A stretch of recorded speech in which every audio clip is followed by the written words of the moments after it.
Malam itu, langit desa kecil di Jawa Tengah tertutup awan hitam pekat. Angin bertiup pelan, tapi membawa hawa dingin yang menusuk sampai ke tulang. Dari kejauhan, samar-samar terdengar suara anjing menggonggong panjang, seakan memberi tanda bahwa ada sesuatu yang tidak wajar. Sejak kepergian Putri, gadis muda berusia 19 tahun, suasana desa itu tak lagi sama. Ia meninggal dalam keadaan misterius, terlalu cepat, terlalu muda, dan terlalu penuh tanda tanya. Warga masih sulit menerima kenyataan bahwa seorang gadis ceria seperti Putri kini hanya tinggal nama di batu nisan. Namun yang lebih mengusik adalah cerita-cerita yang mulai beredar. Malam-malam setelah pemakamannya, beberapa tetangga mengaku mendengar suara langkah kaki di lorong rumah keluarga Putri. Lampu sering berkedip sendiri, dan suara lirih tangisan perempuan terdengar dari kamar tempat Putri dulu tidur. Bahkan ada seorang ibu yang bersumpah melihat sosok Putri berdiri di bawah pohon mangga dekat rumahnya. Wajahnya pucat pasi, rambut panjangnya tergerai, dan matanya menatap kosong seakan ingin berkata sesuatu, tapi tak mampu bersuara. Sejak itu, bisikan-bisikan mistis mulai menyelimuti desa. Orang-orang percaya, arwah Putri belum tenang. Ada pesan yang belum tersampaikan. Ada penyesalan yang masih mengikatnya di dunia. Putri lahir dari keluarga sederhana. Ayahnya seorang buruh tani, sementara ibunya menjual gorengan di depan rumah untuk menambah penghasilan. Meski hidup serba kekurangan, Putri tumbuh menjadi gadis yang ceria, ramah, dan dikenal baik hati oleh tetangga. Namun, memasuki usia remaja, Putri mulai gelisah. Ia sering iri melihat teman-temannya yang sudah dilamar atau menikah muda. Di desa itu, menikah muda seakan menjadi kebanggaan, tanda bahwa seorang perempuan dianggap laku dan terhormat. Di usia 18 tahun, Putri bertemu dengan Rian, seorang pria berusia 23 tahun yang pandai merayu. Rian tampak gagah, pandai berbicara, dan selalu tahu cara membuat Putri merasa istimewa. Meski pekerjaannya tak jelas, hanya serabutan, kadang jadi tukang ojek, kadang ikut proyek bangunan, Rian berhasil menaklukkan hati Putri dengan janji-janji manis. Kalau kamu mau sama aku akan bahagiain kamu. Aku akan kerja keras, gak akan biarin kamu susah, begitu kata Rian suatu sore, sambil menatap Putri dengan penuh keyakinan. Putri yang masih muda dan polos, terbuai. Ia tak memikirkan jauh ke depan. Baginya, menikah dengan Rian adalah jalan pintas menuju kebahagiaan. Tanpa banyak pertimbangan, ia menerima lamaran itu, meski orang tuanya sempat ragu. Pernikahan digelar sederhana di balai desa. Musik dangdut mengiringi, tamu-tamu datang memberi ucapan selamat, dan Putri terlihat sumringah mengenakan kebaya putih sederhana. Namun di balik senyum itu, sebenarnya ada keraguan kecil di hati ibunya. Putri masih terlalu muda. Rian juga belum punya pekerjaan tetap. Apakah mereka benar-benar siap? Begitu bisikan sang ibu dalam hati, yang akhirnya ditelan oleh keramaian pesta. Hari itu, semua orang melihat Putri sebagai pengantin baru yang bahagia. Namun, tanpa disadari, pernikahan itu justru menjadi awal dari penderitaan panjang yang kelak menyeretnya pada takdir tragis, bahkan hingga setelah ia meninggal dunia. Hari-hari setelah pesta pernikahan yang sederhana itu seolah berjalan normal. Putri masih tampak bahagia, masih sering tersenyum saat berbincang dengan tetangga, dan sesekali tampak menggandeng tangan Rian dengan manja. Namun, seiring waktu berjalan, lapisan manis itu mulai mengelupas. Rumah kontrakan kecil yang mereka tempati di pinggir desa awalnya terasa hangat. Tapi lama-kelamaan, ruang sempit itu berubah menjadi saksi bisu pertengkaran demi pertengkaran. Rian sering pulang larut malam dengan alasan mencari pekerjaan, namun kantongnya tetap kosong. Kadang, justru tercium bau rokok dan alkohol dari tubuhnya. Rian, kita makan apa besok? Uang belanja sudah habis, ucap Putri dengan suara lirih suatu malam, sambil menatap wajah suaminya yang letih tapi penuh emosi. Rian langsung membentak, kamu itu istri kok bisanya ngeluh terus? Aku kan udah berusaha, jangan bandingkan aku sama laki-laki lain. Bentakan itu membuat Putri terdiam. Matanya berkaca-kaca, hatinya bergetar. Ia mencoba menahan tangis, tapi di dalam dadanya, luka itu semakin dalam. Hari-hari berikutnya, tekanan semakin berat. Putri terpaksa membantu ibunya lagi berjualan gorengan, meski kini statusnya sudah menikah. Beberapa tetangga mulai berbisik-bisik. Kasihan Putri, baru juga menikah, sudah sengsara begitu. Namun, yang paling menyiksa Putri bukan hanya soal ekonomi.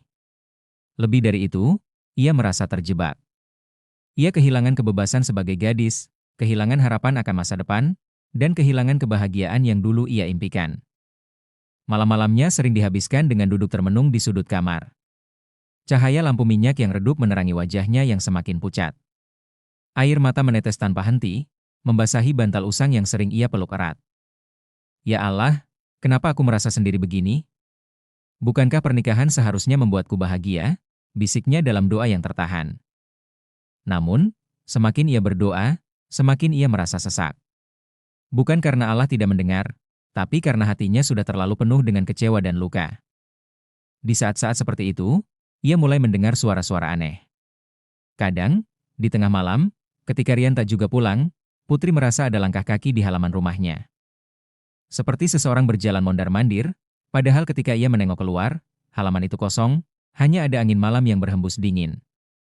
Kadang pula ia mendengar bisikan samar, suara seorang perempuan yang entah dari mana, berulang kali berkata, "Sabar, sabar, Putri, waktumu belum tiba." Suara itu membuat bulu kuduknya berdiri. Ia tidak tahu apakah itu hanya halusinasi karena pikirannya terlalu penat, atau memang ada sesuatu yang lain, sesuatu yang tak kasat mata, yang mulai mengikuti setiap langkahnya. Dan tanpa ia sadari, penderitaan itu perlahan menggerogoti jiwanya, membawa Putri ke jalan menuju takdir pahit yang kelak membuat arwahnya tak pernah bisa beristirahat dengan tenang. Malam itu, hujan turun deras, mengguyur seluruh desa. Angin kencang membuat genteng rumah kontrakan Putri bergoyang-goyang, menimbulkan suara berderak yang menambah suasana mencekam. Di dalam kamar kecilnya, Putri terbaring lemah.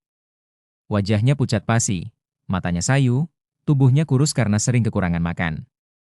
Rian tidak pulang sejak sore, meninggalkan Putri sendirian dengan tubuh yang semakin ringkih. Ibunya yang datang menjenguk merasa ada sesuatu yang aneh. "Put, kamu kenapa, Nak?" "Wajahmu pucat sekali," tanya sang ibu sambil menggenggam tangan Putri yang dingin. Putri hanya menggeleng pelan. Bibirnya bergetar, seakan ingin berkata sesuatu, tapi tertahan.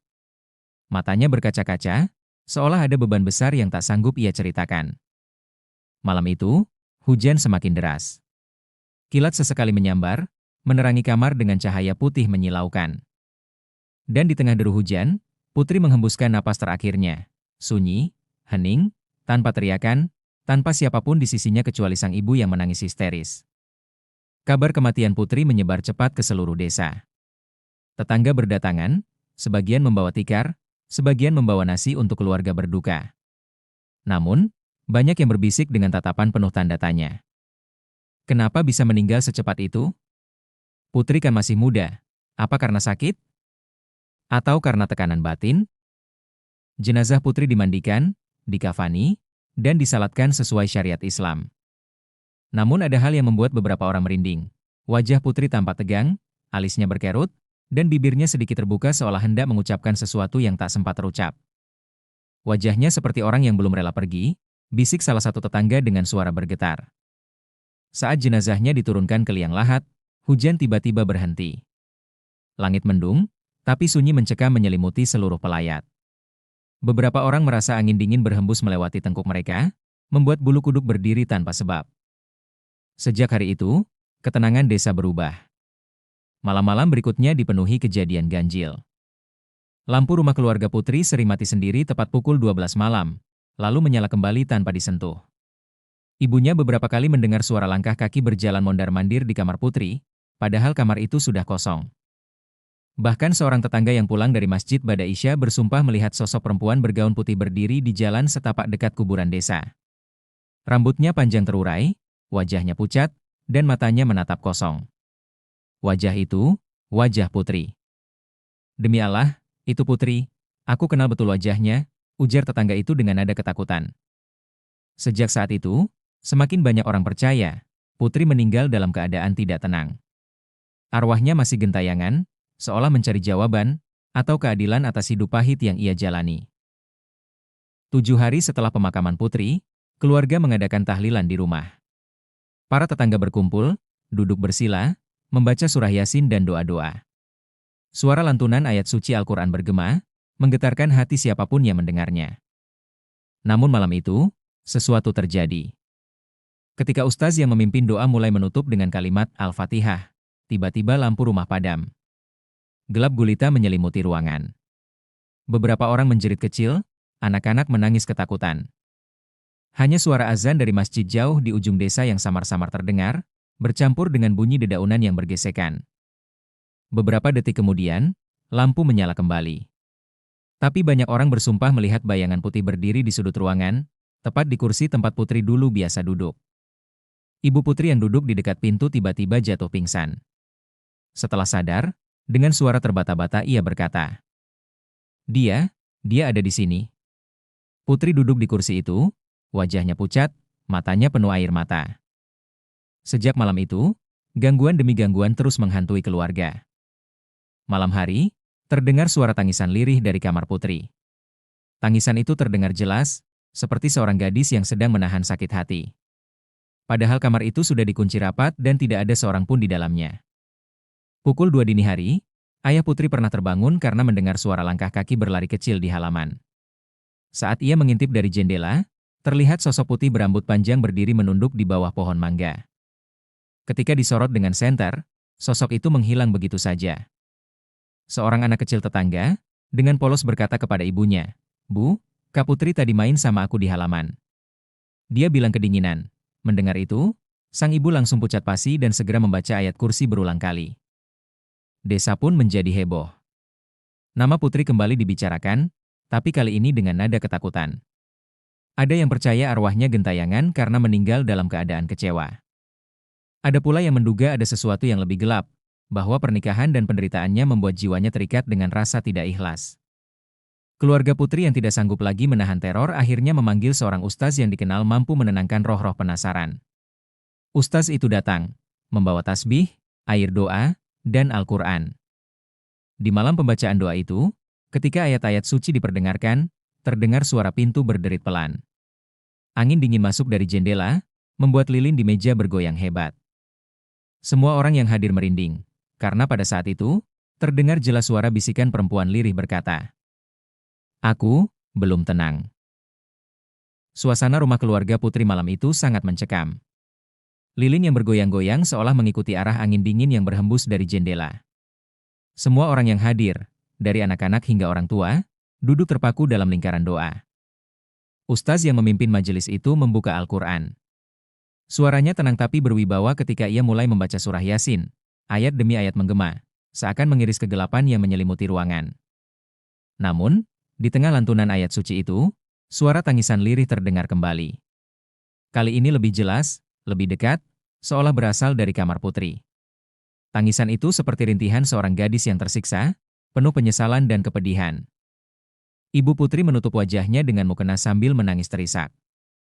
"Nak, kalau itu memang kamu, kembalilah pada Allah, jangan ganggu lagi."